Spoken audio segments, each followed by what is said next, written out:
Yo, Dilla is like a production god at this point, like for real. Ever since his death, this nigga's like untouchable. Like you say anything bad about him, you going to hell. Point blank, period, nigga. What's going on, everybody? It's the Granddad Woolly, and you are here again for another edition of Woolly Reviews Hip Hop Data. Today we got an album review today. We're going to be talking about the new album from one of the most legendary hip-hop producers of all time, who unfortunately has went up to the top and he is no longer with us, but you knew that already. But he is back. He has some shit on stash. They found the shit, they dug up the shit, they cleaned up the shit, and now they gave us the shit to listen to. So now we're gonna talk about the brand new album from the late great J Dilla entitled The Diary. Now, for those who don't know who J Dilla is, what the fuck? I've been gone for so long and they still with the shit that they don't know who the fuck people are. J Dilla is a legendary hip-hop producer from Detroit, most notably known as a part of the group Slum Village, but he's also done a lot of work for a big fucking catalog of people. Everybody's got a Dilla beat. I'm not even gonna lie, I didn't get a Dilla beat. I mean, I rapped over Dilla beats, but I never got one. And he is most notably known recently for his work on the instrumental album Donuts that he dropped only a few days before he had passed away, and is considered one of the most, I guess, polarizing and legendary instrumental albums ever, because just of the fact of how fucking dope it was, but the fact that it happened pretty much right when he died. So that was his last bit of work. Now, The Diary is considered an album that was supposed to be dropping in 2002, but apparently Dilla was like, nah, this shit ain't that, I ain't ready to drop this shit, or I want to do some other shit, so he kept it on stash, and they finally found this shit. It was supposed to come out on MCA, which is pretty much a goddamn cancer. I'm glad it's still fucking dead, because MCA was shit. I'm glad Dilla didn't put out shit on MCA, because anybody who touched MCA, it was over. It was a fucking wrap. Dilla knew what was up. That's what it was. So now the albums came out on Pay J Inc., which is J Dilla's fucking production company and label, and in association with Mass Appeal Records. So now that they got together and we was able to clean this shit up, let's see if J Dilla, The Diary, is an album that was on stash and it was a good fucking choice to put this out, or should we just left this shit on stash and just respected Dilla because he said, I don't want to put this shit out. But fuck it, nigga, somebody said put the shit out, so let's talk about the shit. Now, when you first pop in this album, you quickly realize that J Dilla is the main artist on here. Yes, Dilla is rapping, Dilla raps, he's got bars. He's not the greatest rapper of all time, but dude got flow. Dude he could spit some bars for you, so he wasn't nothing to shake a stick at. But he wasn't no Nas, but he wasn't bad. Dilla was good. But with that, you realize that not all the production on here is done by Dilla. Yes, Dilla has some beats on here, but he also has some of the homies that he's long time collaborated with to chime in too. Let me get the list going. It's been a minute, y'all. Don't fuck with me right now. I've got to get back in the game for this shit. So let me see who we got up on here as far as production-wise. I should have been ready. I know I'm never ready, y'all. Y'all hate me still. All right, so he's got House Shoes, Wajid. What the fuck is Wajid? Not Raw, okay. Mad Lib, of course, they long time champion sound right there. High Tech, my dude. He ain't my dude, but you know what I mean. Kareem Riggins, he got all the homies on here. Pete Rock, woo, Pete Rock. Super Dave West, yes, and Bink. So he's got all his, pretty much the people who you expected of being producers on this album, because they friends with Dilla are on this album. So they all bring a really dope, very eclectic, very unique sound here. But at the same time, when you hear the beat that is done by them, you can tell it's their beat, because, you know, when you hear the high-tech beat, it's got that high-tech sound. When you hear the Super Dave beat, you got the Super Dave sound. With Dilla's beats, of course, you can tell it's that Dilla style, and all the beats on here, for the most part, are good. There are some beats that I feel personally, especially some of the Dilla beats, that I feel like they were unfinished, or they were in the works of being something a little bit more expansive. They're good beats, but I feel like it was something that Dilla was probably working on that really wasn't fucking 100% crisp and ready. The other beats that were done on here are really, really good. I really like High Tech's beats on here. High Tech brought some of the strongest beats on this album for me. Also like the beats that Super Dave West did, which is actually the beat that's on there from Super Dave West was actually used on De La Soul's The Impossible Mission. They just chopped up the breakdown and they extended it. But I know that fucking beat.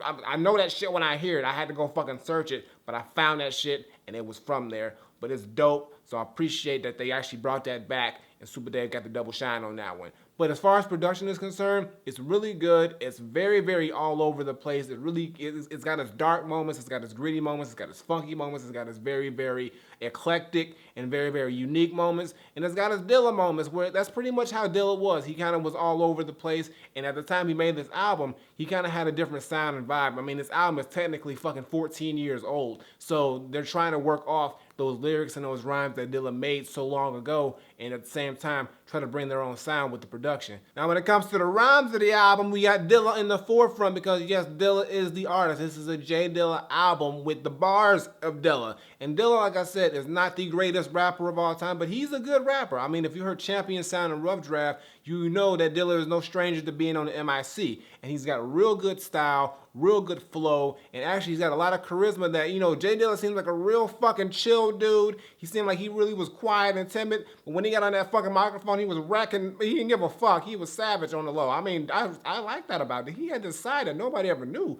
till he got on that fucking mic, and he was killing it. But for the most part, he does a lot of cool things with his vocals and his verses, and he just seems very comfortable on the mic. But like I said, lyrically, he's good. He's not blowing out fucking mind crazy lyrical spitting levels fucking Dilla, but no, he's got a lot of decent flows in here, and it's something that's really, really good on the beats and the production that he rhymes over, and the features he has on here, for the most part, chime in. Some I didn't care for, but most of them, that wasn't that bad. So let me run down the feature list. You know me how I do that. Hold on, I got it. We got Frank and Dank, always rocking with Dilla from the jump. Frank and Dank is here. Knots is actually rapping on here. Boogie, who the fuck Boogie is? Boogie was good though. I like Boogie.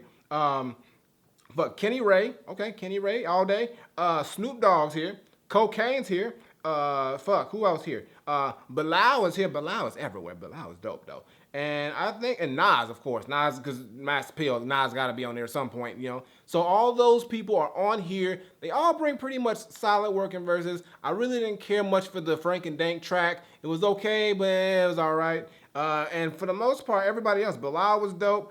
Snoop Dogg and Cocaine was dope on their verses and what they brought on their track. Knots and Boogie, I like Boogie. Knots was okay, but I like Boogie. He really stood out to me. And Nas, he gave a dope verse, but for some reason I just didn't really. It did seem like he clashed with the Mad Lib beat he was on. It wasn't for me, but it was a dope verse. Lyrically, Nas killed it, but it just didn't gel with the track. But the feature list is dope on here. Everybody here really doesn't give a great performance like Frank and Dank, but some people here do give a great performance. So it just depends on, you know, when you're hearing the track. And Dilla himself, you know, these verses, like I said, are from 2002 or before. So for what it was, it's pretty good. He's got some dope little lyrics here and there, but he's not blowing your mind away with the lyrical. And that's all I gotta really say about the lyrics and Dilla himself. And overall, this album is decent. I mean, it's not a great album. It's not an amazing album. It's not an album that's gonna kill Dilla's career, but it's also not one that's gonna actually blow it up even more than what it is. I think we've hit our max and our peak with Donuts and all the stuff that he did right after his death. I mean, I don't think there's any more or any higher that Dilla can go. And like I said, this album is old as hell. It's supposed to come out 2002, so you can kind of hear that. The album actually feels like it's unfinished at times when you hear certain tracks because they're really short, clocking in at about the 2-minute mark. And they stop suddenly, and sometimes it's like you just feel like, okay, Dilla did a verse and he was just kind of working on it, but he wanted to get back to it, but he just didn't feel like going back to the shit. And so they try to fill it in with another person coming in, or just, you know, switching it up with a different beat or whatever it might be. But it just still feels like unfinished, and for what Dilla would have done if he really did put his time and effort and he really did put this out on his own, I think we would have got a way better project than what we got. But it's still solid. It's pretty damn good for what it is. And hey, it's new Dilla material. You can't get mad at new Dilla material because we all love Dilla. Production-wise, and even when he gets on the mic, it's a treat to hear. Now, you know I gotta give him a top 5 tracks. It's been a while. Here we go with the top 5, the tracks that I just like the most. And there's actually there's 14 tracks, but on the iTunes bonus, it's like 16 tracks. But these are the 5 tracks that I like the most. I'm gonna give you a quick breakdown of them all. Trying to slim this top 5 shit down for y'all because I realize sometimes I be going along on the top 5s. So the first one is the introduction, which is actually the opening cut of the album,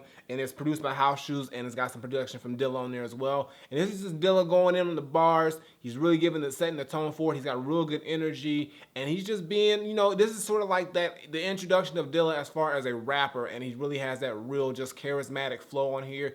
real dope style, real dope, just everything in here just fits. It just sounds like a grand opening of Dilla's style as an artist. I really like that track. It's got good energy and it's just a dope record to hear. The next track I like was, hold on, I got Gangsta Boogie, and this is featuring Snoop Dogg and Cocaine. This is another dope track produced by High Tech. Got a real funky G-funk sound, real dope. Sounds West Coast. Snoop Dogg brings a dope verse. Cocaine's got a nice verse on here. J Dilla, everybody here just brought their own vibe, and this is really the most very energetic and very just real cool head nodding type track that I like. And this is the one that stuck out to me just from the vibe of it and hearing Dilla over this type of production. And also, you know, Snoop Dogg fit like a fucking glove on this beat right here. It's like it was tailor-made for him, and Cocaine too. So I really like that track. Definitely one you should check out. It's one of the shining moments of this album. Next track that I like is The Creep. The O. It's called The Creep, parentheses the O. But this is where J Dilla talks about he that dude that when your lady you ain't doing your lady right. J Dilla's that dude that's she gonna be creeping with. And it's just like, Dilla, you doing that? You home wrecking people? I mean, cool. All right, Dilla, do. I mean, if you want to do it, you can do it. R.I.P. But shit. But this track is dope. I like the beat on here. High Tech again, it comes through with a solid beat. It's got a real chipmunk. You know I be fucking that up, but it sounds really dope, and it's just got a nice vibe, real laid back. And then Dilla just talking shit. He's like, shit, you know, like if you fucking up, I'm gonna come in and I'm gonna show you how it's done, bro. You better not don't let your lady around Dilla, because you know she will be cheating on you. She will be creeping on you because of Dilla. Well, he didn't give a fuck. He really didn't. So that's a dope track. Really like that one. Another standout. And it's just good to hear Dilla's charisma. Charisma is the word I'm going to use. Charisma on this one, because he's got it all up on there. So that's another dope track to check out. My next track that I like is So Far. And this is the track that I was telling you is sort of like the reversion of the De La Soul track that I heard from the Impossible Mission. I think that was called Respect, I believe. Don't quote me on that. We'll figure it out. But the beat is done by Super Dave West, and it's just a really dope track. I like the vibe of it, real laid back, another just head nod, real boom bap style, and it just really brought me back to that beat that I heard on the Daylight track. So I think that's where it hit the sweet spot for me. And Dilla just gives some solid verses on here. Nothing really out of the freaking like ordinary as far as rhymes go, but it just feels nice. He fits in that pocket, and it's just a dope track that's really just vibe to. So it's a good vibe track, and I like that one, and it's another standout. The last track that I really like is Fuck the Police, and this is a classic Dilla track. This is actually a track that came out prior to all this. Everybody should have been able to heard this at some point because it was already out, but it's got a real dope beat on here. It's got a nice little flute on there that I like, and I like the hook on there. It says, everybody say, fuck the police, 1, 2, 3, fuck the police. That's dope. Yeah, fuck them. And then Dilla comes in, yeah, fuck them. I like that part. It's just dope. Dilla goes in on this one. This is the one where I think Dilla goes in the most. It's a real cool track. And I mean, nothing more to say. I mean, it's what it is. It's about says fuck the police. Like, fuck the police. That's what it's about. So those are my top 5 tracks. And all around in general, there's nothing really terrible about this album, but there's nothing really spectacular about this album. It's in that nice middle ground where it's really solid, really good. It's got its shining moments, but it still feels unfinished at times. It still feels like it was just, you know, they found these tracks and they tried to just put together the best that they could, but you can't recreate what Dilla probably thought in his head would have sounded the best, and which is probably the reason why he didn't put it out, because he probably just moved to something else or felt like this album would have been good, but he got the spark of imagination or inspiration to do something else, which would carry them, you know, to the stuff he was doing with Madlib and all things like that. So I have to say, for the most part, The Diary is a solid album, but could have been better, but also could have been a lot worse. So it's in that good middle ground for me. I gotta say that. So my final verdict, I'm not saying that J Dilla, The Diary is a solid, very good, but not amazing album that has its flaws, but at the same time has its very redeeming, shining moments.